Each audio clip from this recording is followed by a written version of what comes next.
Look at these four little beauties. Golden crust, creamy honey Dijon sauce, pistachios scattered like confetti.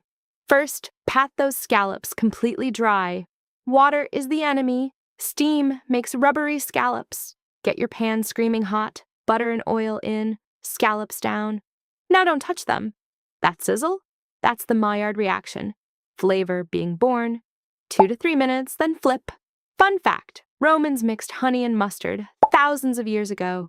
We're doing the same thing right now. Mayo, honey, Dijon, apple cider vinegar, whisk. Done. Pistachios toasted, dill chopped.